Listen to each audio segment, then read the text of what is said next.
On January 5th, 2016, President Edgar Lungu signed into law the Constitutional Amendment Bill, bringing changes to the operations of various institutions in the country. Among them was the change of name for the Zambia Prisons Service to Zambia Correctional Service, which is also in line with the revised version of the standard minimum rules on the treatment of inmates. This week on News in Depth, MacPherson Mukuka looks at the role of correctional services in reforming and rehabilitating lawbreakers. I'm your host, Ruth Kamwi. Stay tuned.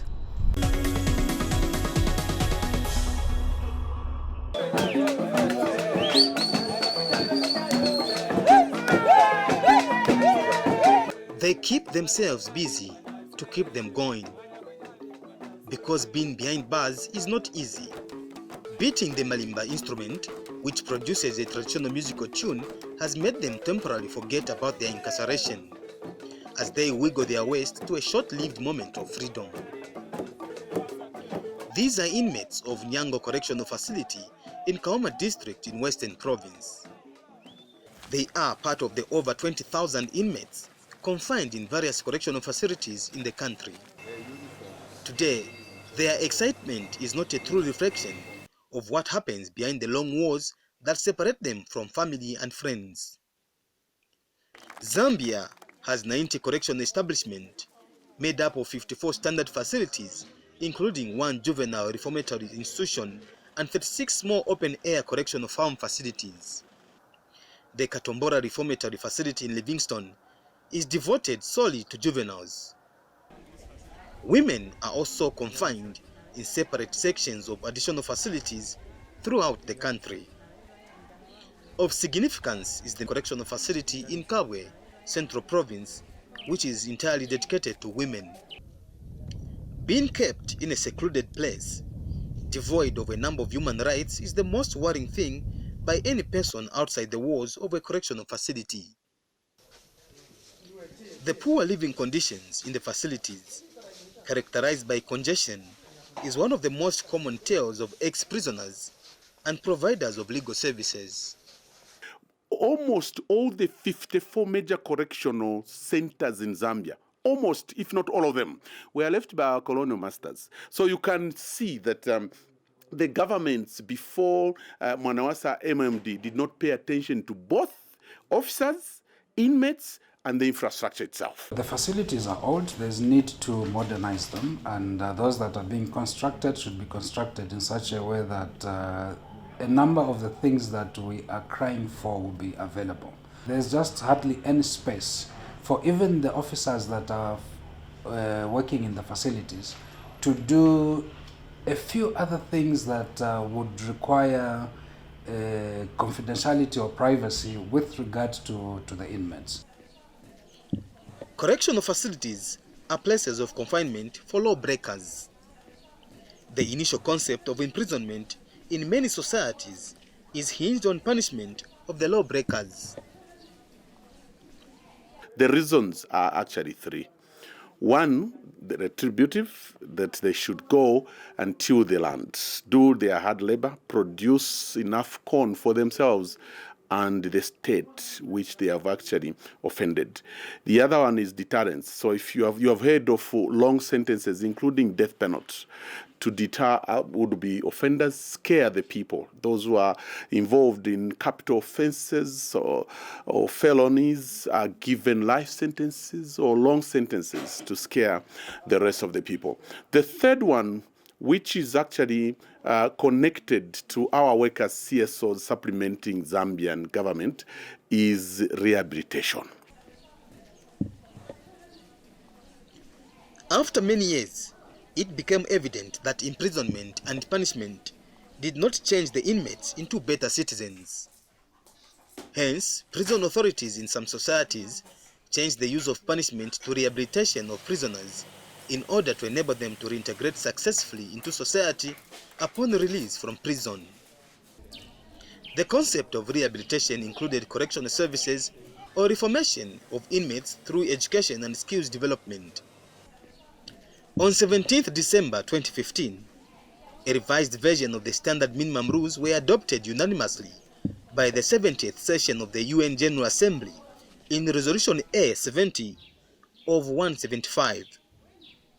This followed a 4-year revision process after a 2010 UN General Assembly resolution which requested the revision of the SMRs so that they reflect recent advances in correctional science and best practices. The whole essence of changing prison to Zambia Correctional Facilities was to facilitate respect for the rights of inmates. It is very fundamental because a human being, whether incarcerated, they still should retain their dignity and they should be treated in a humane manner. That the only right that they should lose is the right to liberty, that they've been contained to facilitate, the serving of the custodial sentence as handed down by the judiciary through the due process of the law. Following the UN 70th General Assembly resolution, President Edgar Lungu signed the Constitutional Amendment Bill into law on January 5, 2016. The signing signaled the transformation of the prisons from punitive institutions to correctional establishment. This then resulted in the name change from Zambia Prisons Service to Zambia Correctional Service. For a long time, the prison service that time was kind of like a punitive kind of arrangement. So over time, we have been carrying out correctional services to inmates, but it was not going with the name that was there. So it was felt that the legislation should be changed so that the correctional aspect comes out. So this is why, as Zambia Correctional Service, we are now working on our bill to change. Despite the adoption of the Mandela rules and the name having changed, several supporting structures are still lacking to fully realize the goal of transforming the service into a complete correctional service. Overcrowding is a common feature in most Zambian correctional facilities. Most prisons were built in pre-independence era to accommodate about 5,500 inmates across the country. For many, this is considered as a hindrance to effective reformation and rehabilitation of inmates. I think there's too much congestion, yes, in our prisons, and sometimes that can affect, someone getting, being rehabilitated and things like that, because of the status of the prison itself. There's a problem of congestion, which all of us agree with, and there's need to expand the correctional facilities. But then there's the other component of it, or the other part of it, which is a reformation of people that are convicted.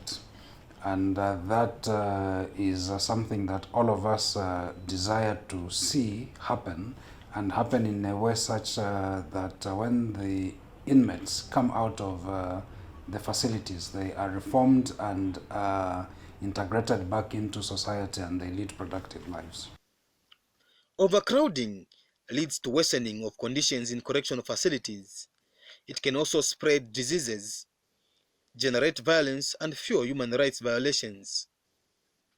Sentencing of people with minor offenses has been cited as one of the leading causes of congestion in correctional facilities.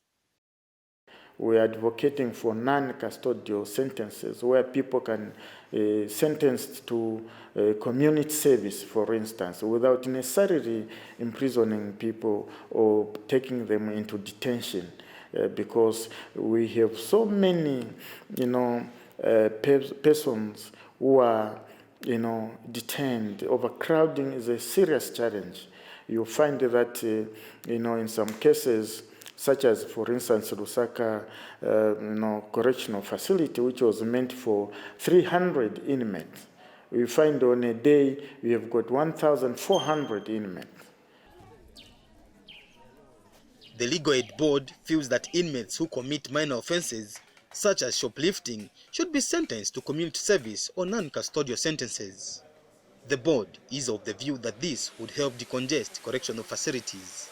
I am in favor of that approach, because if we are going to send to prison everyone that is convicted, the congestion will only get worse. We should proactively pursue a course of looking at non-custodial sentences. Effective correctional reform is dependent on the enhancement and the rationalization of criminal justice policies, including crime prevention and sentencing policies. Sadly, the Zambia Correctional Service plays no role in the trial procedures, as its mandate only starts at the time a person is convicted and committed to the service. Well, our job is only to keep and to reform. I think that part is for the courts. We would wish in future the courts would consider the community sentencing. I'm sure that there have been those few cases in the past where some courts have actually sentenced someone to community service. I'm sure there are some people who have seen that. But as corrections would also want in future for there to be like community corrections, where it will be our responsibility to also safeguard our inmates in that manner. The Zambia Correctional Service Command appreciates the magnitude of the problems faced by the service.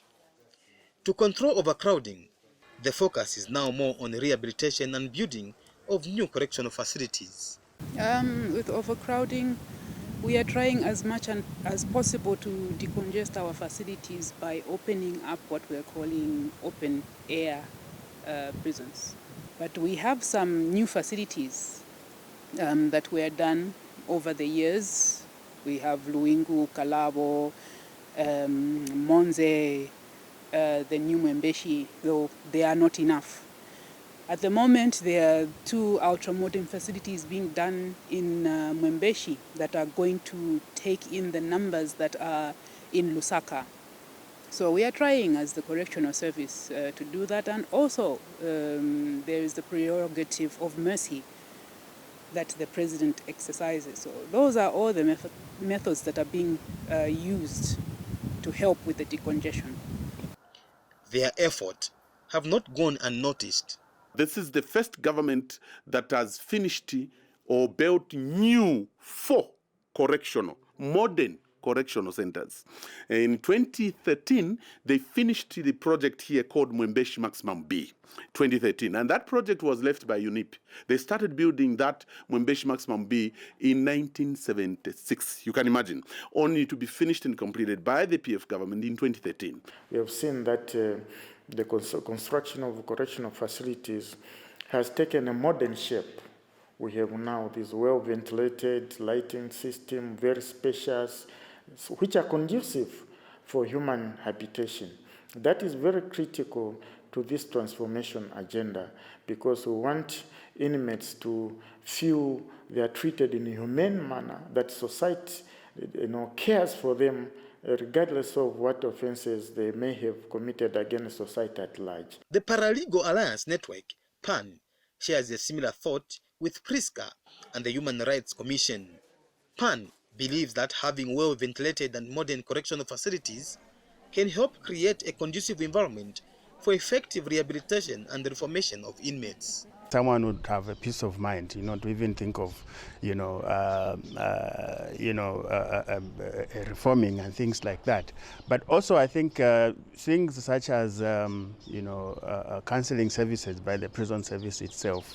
Those are some of the things that actually can help someone, look back and say, that what I did probably is the wrong thing and I need to change my way of life and things like that. So counseling services is very important, but also the issue of, trying to give people skills, trainings.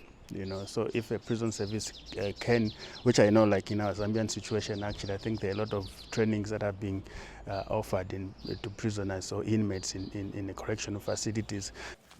Overcrowding is not the only problem facing the Zambia Correctional Service. The service has historically struggled with low funding.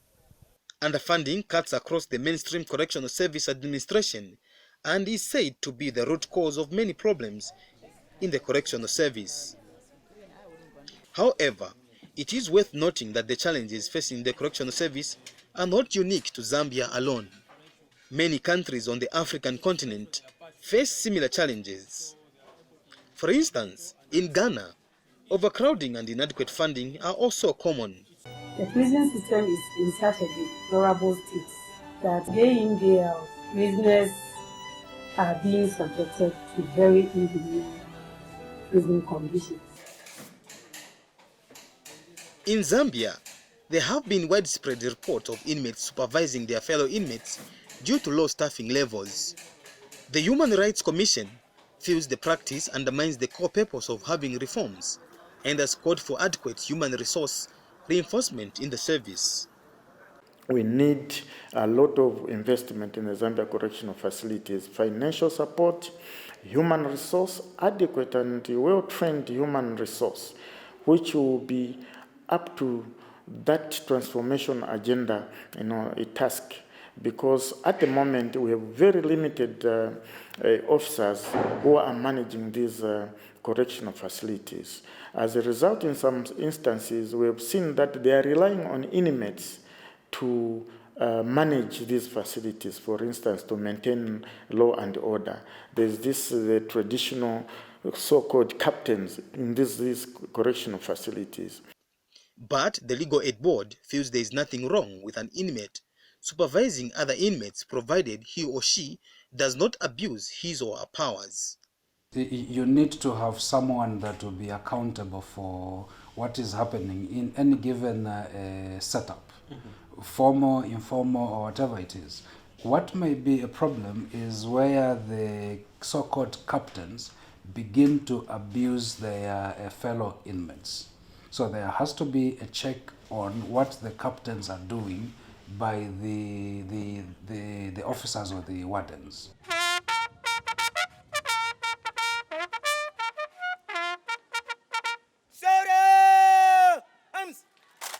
Issues of rehabilitation and reformation of inmates are of priority to government. Recently, during the pass-out parade of 941 correctional officers in Kaoma, President Edgar Lungu was more concerned with the service rehabilitating offenders than punishing them. I wish to implore you to come up with a Corrections Act to meet the aspirations of the Zambian people as opposed to the current act. The current act is centered on a punitive approach, rendering more retributive than rehabilitative. This approach, ladies and gentlemen, only hardens offenders and increases the rate of escapes and the tendency of convicted criminals to relapse into criminal behavior. The Patriotic Front Manifesto stresses the need to transform the Zambia Prisons Service into the Zambia Correctional Service. Priska and PAN feel it is essential that officers are retrained if the current reforms are to yield positive results. They should understand the issues of human rights. They should understand things, okay, how do we handle this person? What does it mean actually to help this person actually so that when they come out of prison, they are people, or there's someone who is actually reformed and things like that. The foundation is good. We need to reprogram. We need to retrain. The officers who were trained as prisons officers needs to be retrained, especially the career officers. We have two types of officers in all our law enforcement agencies, including police. We have professionals and career officers. And because of the extension of the retirement age, we've seen a number of them still around. Although the correctional service faces many challenges, which undermines its efficiency, those in the service believe there have been positive developments in resolving some of them. Well, I would agree that our numbers were really small, and those who are specifically trained as correctional officers are not there. I myself was trained as a prison officer, so it is up to us to do training and retraining of our officers. All of us will go through this process, even senior level, so that we become correctional officers and not prisons officers. We had the recent graduation of the 941 officers. I think this will go into beefing up all the centers I think this has been done, and these people have already been transferred to every center that requires manpower. So I think we are trying to do that by increasing the number of officers that we have. Being incarcerated is punishment enough, but not having visits from loved ones is worse than that. Those that believe in the rights of inmates say lack of family presence is retrogressive to the rehabilitation and the reformation process. To achieve meaningful rehabilitation, the Human Rights Commission is calling for the provision of conjugal rights to convicted persons with spouses. We need to maintain a contact between spouses, whether one spouse is incarcerated, the other spouse should still be in contact with the incarcerated spouse to ensure that the family bondage remain. We should not create more problems, because when families break up, we create more problems in society. The Zambia Correctional Service Command says the proposal is under consideration. As we are discussing the changes in our regulations, that is one of the things that we are discussing. At the moment, conjugal rights may not be possible because our facilities do not have specific places where that can be done. Yeah, but we are discussing that in the changes in our legislation. And Legal Aid Board Director Anderson Ngulube says if the provision is considered and passed, it will mark a whole new chapter in Zambia's correctional service. That will be something that will be very novel, so something that has never happened in this country. But I'm aware that in some countries in Europe, the inmates do have conjugal rights. If it has been possible there, I believe even here it is something that is possible. But it will call for things to be done that will make that possible, first of all in terms of the law, secondly in terms of facilities to facilitate that kind of arrangement. While building new facilities may be effective in the rehabilitation process of inmates, some stakeholders feel more can be done outside correctional facilities. Rebuilding one's life after being separated from family and friends can be tough. And Priska Executive Director Godfrey Malembeka feels crime prevention measures in the community should be expanded to include post-release support to former inmates. He says this will assist them with their social reintegration, thereby reducing their risk of reoffending. When you are discharged, you receive the last word from the officer in charge. That's it. There was no follow-up. There was no family tie-up. They were not interested in finding out whether this person is, again, making it or this person is reoffending. So the rate of recidivism was even higher because there was no reception outside. There was so much stigma, and the name itself, prisons, was associated to both inmates, both convicts and even remandees who are supposed to be still innocent until proven guilt. So the picture was very bad. Congestion was horrible. Inadequate funding has had an impact on transport, affecting activities such as extension services. But the good news is that the service intends to introduce extension services to help former inmates reintegrate into society. We have what is called extension services, which has not yet, which is still in line, which is still on the way of being implemented. But within there, we do our job as correctional service to change these people. But we have no control out there because the community, in most cases, may not accept this person. And you find that there are a lot of bad eggs as well.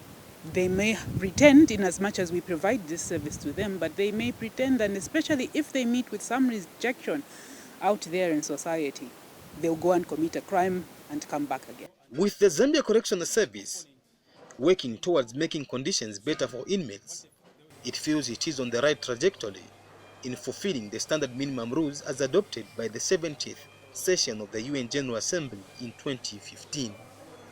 We are enhancing all our processes in corrections. We are having officers trained in different fields. We still need some officers in psychiatry, but we are training.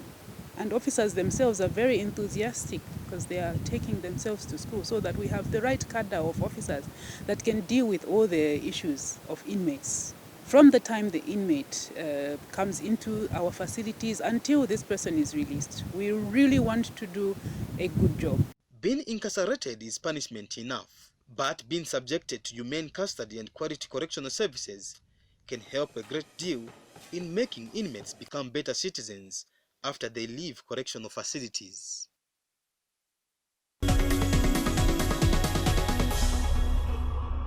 That's all we had on this edition of News in Depth, where MacPherson Mukuka was looking at the role of correctional services in rehabilitating and reforming lawbreakers in the country.